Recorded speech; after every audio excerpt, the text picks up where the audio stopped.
What was the most rewarding part of this entire process from start to finish for you? Boy, it might have happened today when the student athletes got to see it for the first time and got to walk into that locker room.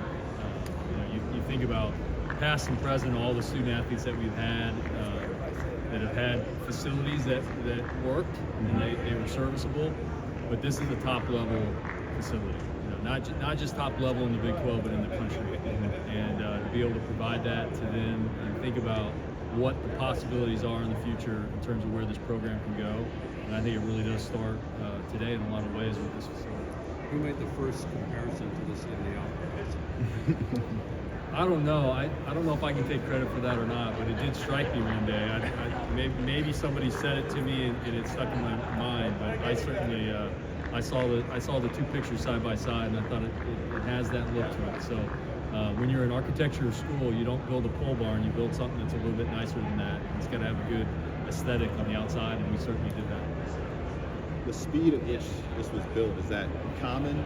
Do you guys feel like you beat the timeline, or really proud of the way that this came together in 2 years? Very proud. A lot of work by a lot of people. Obviously, our architects, coming together, Ginsler and MSA, local MSA, and then Messer, our construction group. It just takes so much coordination to operate that efficiently. But we kind of had 2 years without an indoor. That's not easy to go through, and so we needed it to go quickly. But on time, on budget was music to my ears, and I kept hearing that throughout the project.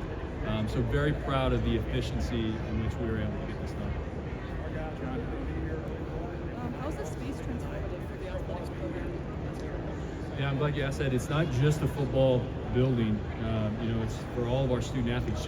Just as we use the bubble, we'll use it in the same way in terms of, soccer, lacrosse, baseball. We put baseball netting in here to allow our baseball team to work throughout the year. So it's certainly weather protection for all of our sports, and they'll continue to be in here. And every single one of our sports at some point in time will be in here running and training. So that will be important. And then I think the other thing that ties it all together is the nutrition center. That's for all of our student athletes and staff. We get a chance to break bread, kind of what Coach Satterfield was talking about, in terms of how you interact with your student athletes on a day-to-day level. Get to sit down with your student athletes and have a meal, fuel them the right way. That's going to be a game changer too for our entire department. So very, very excited about that.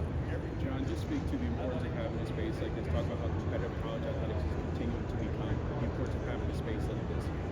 Yeah, I mean, the importance is, it's something that we've needed for a while, and we've talked about for a while. We needed a permanent indoor, just based on where facilities are across the country, but certainly where facilities are in the Big 12. And so, like I said, we kind of jumped not only to a Big 12 level facility, but ahead of most facilities in the Big 12. I think we're going to have the best, or right there with all the facilities in the Big 12 and really around the country for what we're doing. How efficient this is and how it was thought out. So it's very, very important. Obviously, we're recruiting young people. That's important to be able to show this to them, but also to show that we're putting guys in the NFL. So where do you want to start your journey to the NFL? You want to start with great facilities, great training room, great strength conditioning room, and if you're trying to get yourself to that next level, this is how you do it. The bubble had a little over a decade lifespan. Is this what you guys foresee as a kind of permanent building, a building that you can keep investing in 10, 20, 30 years down the line for the university? Absolutely. When you build something like this, I mean, this is a prominent spot in campus, and a lot of money has obviously been put into this and raised for this. So yes, this is generational. This will have an impact on our football program and our athletics department for generations, and it'll be here a long time. And we want to take care of it. That's something we talk about all the time. We have invested to make sure that we have the right staffing to take care of it. We want it to look the same today as in 5 years and 10 years. And I think with our other facilities that we've been able to do, we've been able to do that. We have a lot of facilities that are in that 10-year range, and they really look new. And that's because of the staff and the effort we put around in taking care of it. Anything else? All right, thanks, John. All right, thank you.